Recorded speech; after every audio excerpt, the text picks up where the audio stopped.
This week's Parsha is Parsha's Lecha. It's one of the seminal Parshios, starting with the highlight of Abram Avinu, focusing on Abram Avinu. This Shabbos is the yahrzeit of Rachel Imeinu. So today, I had my aunts in Israel, so we go to Kever Rachel is like packed over the next couple of days. It's her yahrzeit. But we have the instruction that HaKadosh Baruch Hu gives Avram, that he, according to many of the Mefarshim, this is the first of the 10 tests that Avram was given, which itself we've discussed in other times. What exactly is this test? He was given a test that he has to go to Eretz Yisrael. It's difficult, to understand the test. God tells you something. God would tell you to go somewhere. You'd go. What's the big test? And not only that, you're going to win the lottery. You're going to have many children. You're going to be famous. How exactly that's a test that needs to be discussed as well. But he goes and he takes with him his wife, as Sarai Ishto, and the pasuk says they take all of rechusham, asher rachashu, all of their wealth that they had amassed, ve'es hanefesh asher asu b'charan, and they took the nefesh, let me just move the flowers. As hanefesh asher asu b'charan, the literally means the souls that they made in Haran.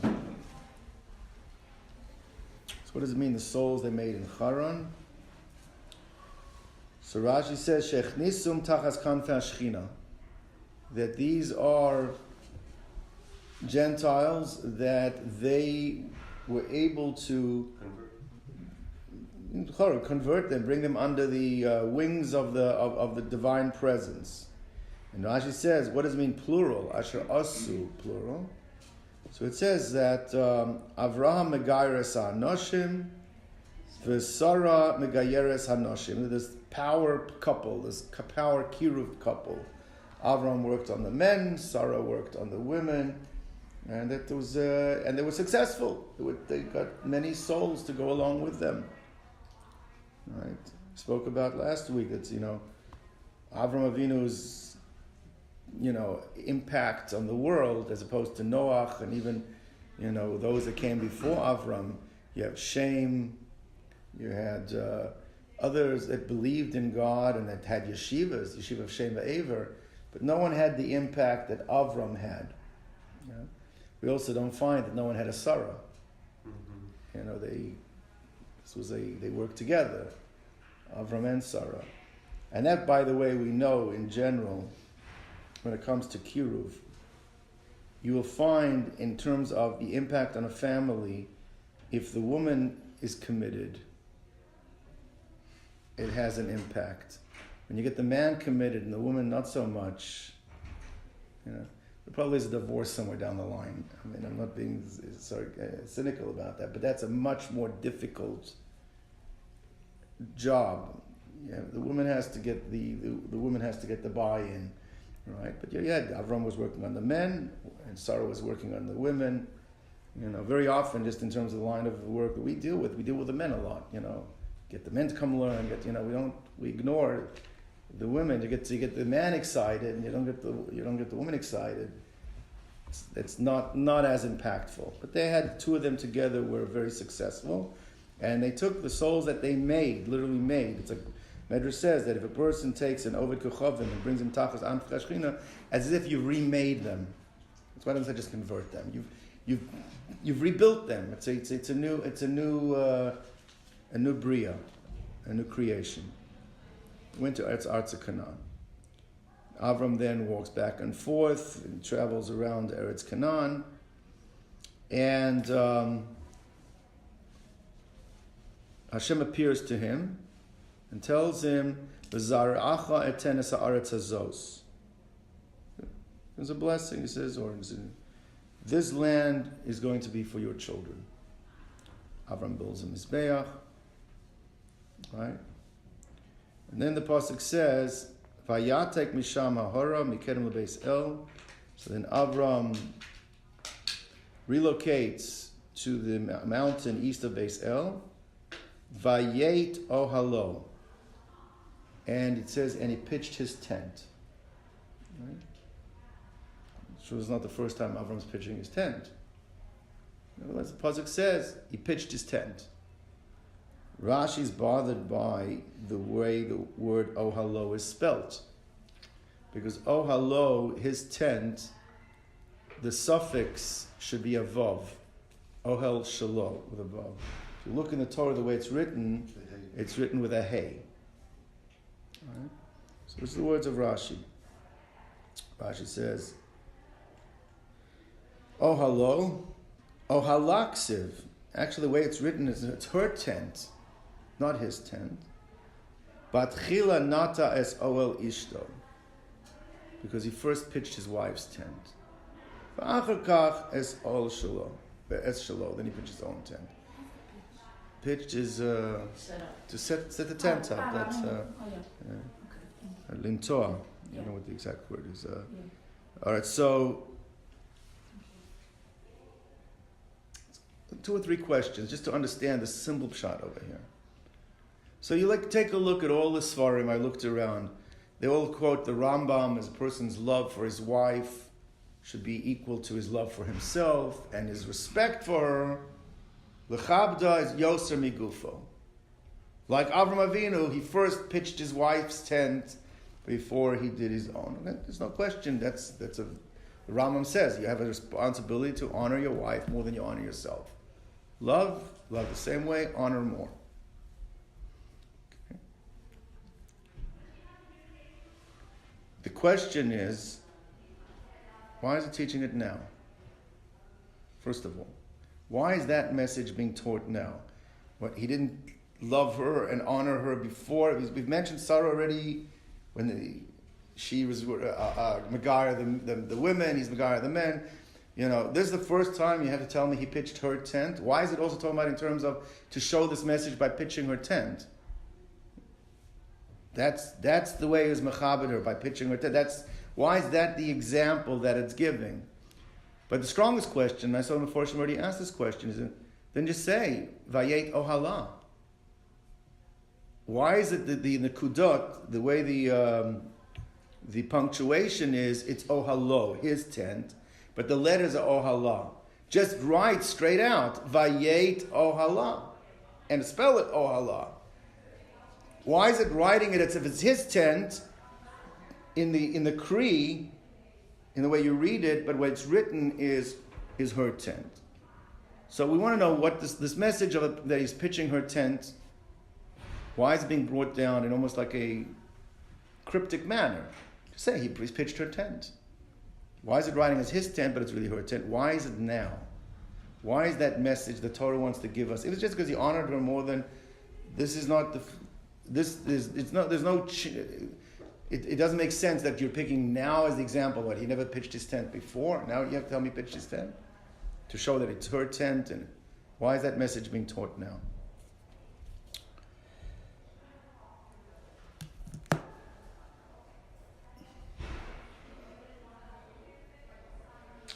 We'll deal with something that I think is somewhat controversial. I mean, there are going to be people that don't necessarily agree with this, but there used to be this commercial when I was growing up I think it was for Virginia Slims. It had a woman smoking. They had special cigarettes for women, and it was "You've come a long way, babe." I don't know if you ever remember. There was because women smoking in public, there was that showed the advancement of women, or that that they even have their own cigarettes today. There was that. I remember this goes back 30 years ago. Maybe it was like I remember a Virginia Slims commercial or advertisement on the. I think that society has corrupted our value system in terms of the family unit, which is I think why we see today more than ever the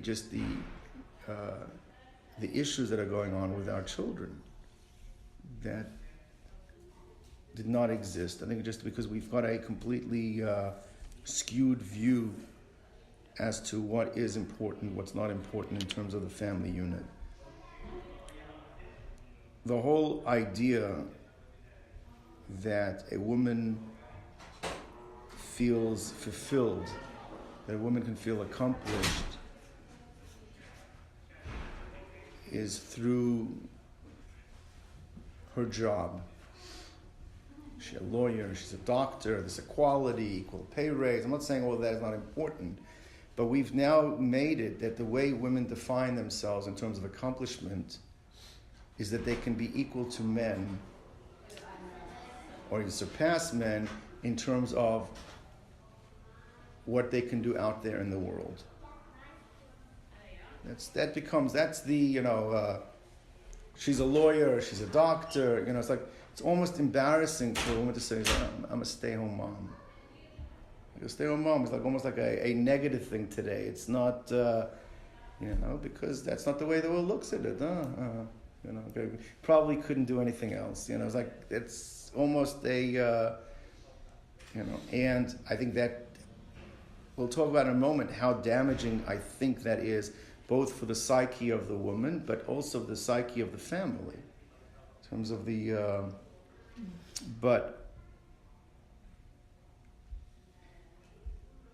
the question of how we define ourselves is very important because we're successful by the way we define ourselves. And society, there's no question, it's not just the feminist movement, I think across the board. And even in the religious communities, it's a given. You sit and learn, and your wife's going to go and work. She'll support.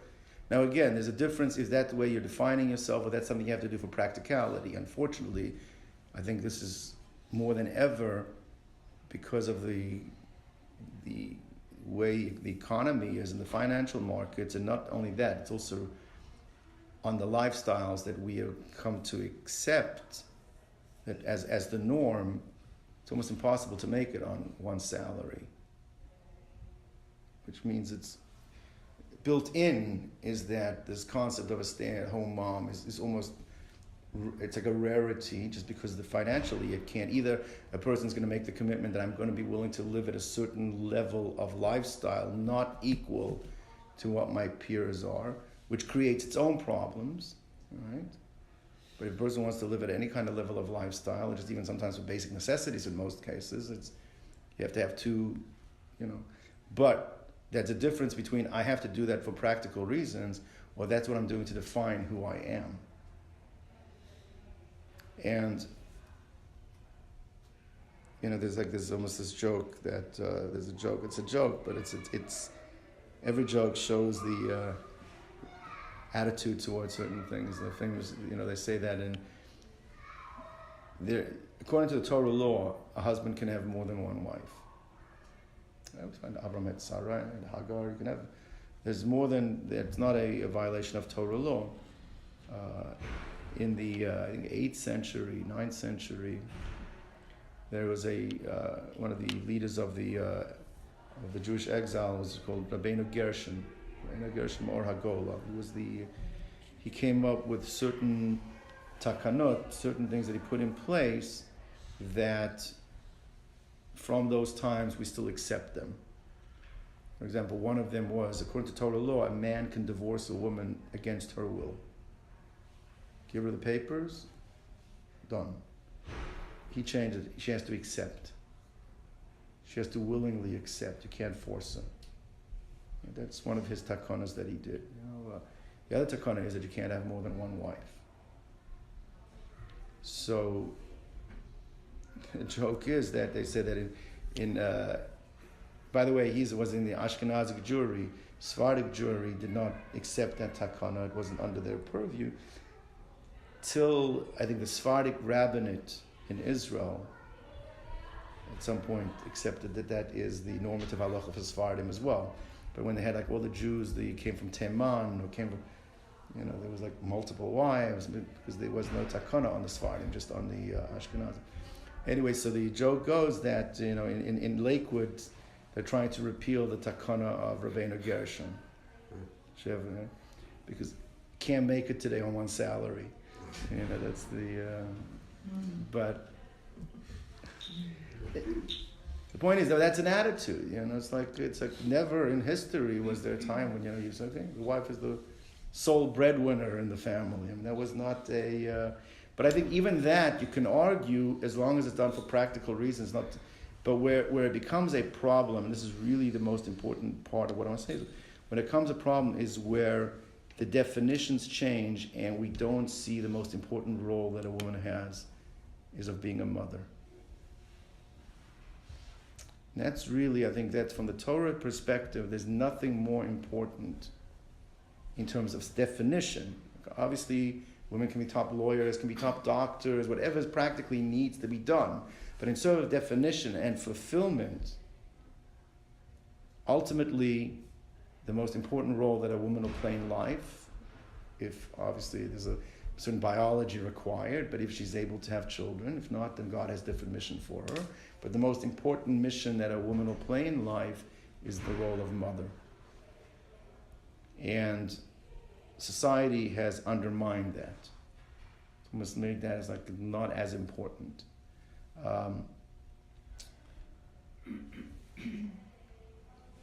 What the Torah is teaching us over here is how to fight society, how to change that purview. Because if a woman doesn't see her role as most important as mother, then she will not be the best mother that she can be. Her fulfillment, if a fulfillment cannot come through what your priority should be, and you're looking for other ways of getting your fulfillment, then you'll gravitate, putting your energy and effort into that, it'll neglect where the fulfillment should be. All right.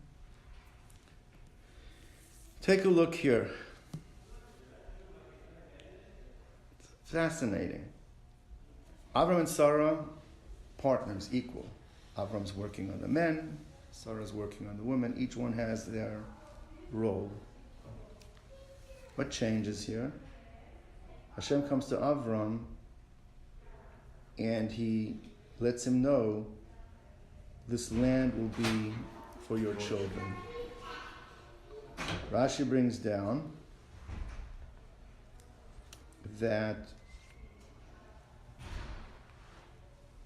Abram was already promised that he's going to have children. The beginning of the Parsha, right? Go to Eretz Yisrael, ve'escha l'goy gadol, va'avarochecha, ve'agad l'shemecha. So I'll make you into a great nation means you're going to have many children. So the fact that it's being reiterated again, that I'm going to give this land to your children, he's getting a basura, he's getting a notification about that he's going to have children. Rashi said that it's imminent, it's going to happen soon. So obviously, who's going to have a child? Right now, it's only Sarah's in the picture. Sarah's going to have a child. It means Abram is being told Sarah's becoming a mother. Avram's focus about Sarah is changing. She's not the equal in terms of his mission. He's there to Megayer, she's there to Megayer. That's how it starts. Now that he's told that she's becoming a mother, his focus now is looking at her, she's going to be the mother of my child. Right away, what's the message the Torah tells it? He pitches her tent. It's a huge, huge message over here. If we want our wives to see that their most important mission in life is being a mother, that can only happen if the husband gives them that respect and appreciates that that is the most important mission that they can have. Right? That, as a husband has to build up the wife in terms of that is the most important thing she does. Now again, she might have to go out and win money, be the breadwinner, so we'll honor our wives and we'll give them respect. But very often it's like because of what they're doing outside, but not for their role as mother. What Avram Avinu is teaching us over here, now that he hears that she's becoming a mother, the respect and the honor that has to be given is for their role of mother. Once a man is showing his wife that he respects her for that, then she can start having fulfillment. But if she does not get that respect from her husband, that is the most important aspect of what she has, being the mother, she will not get fulfillment from being the mother. And she cannot get fulfillment being the mother. She's going to look for outside sources to get fulfillment. But that's why this message is being taught now. Message is being taught now because now is being told she's becoming a mother. Now that's what it's doing. And so what does it mean? I think the pshat is like this. We know the tent is the home. So she had her tent, he had his tent. See? He showed her that her tent is his tent. How does he show that he respects what she's becoming a mother? He's showing her that her tent is his tent. That's what she's doing is so important to him that her tent is his tent. That's why it's written, oh hello. It's his tent, but it's her tent. He's showing her, your tent is becoming my tent because you're now taking the most important mission you have in life, is becoming a mother. That is the message that Abram Avinu is giving. And I think it's such a critical message because I think everything in society today is against that. Everything in society today, that classical role of what a woman is a mother.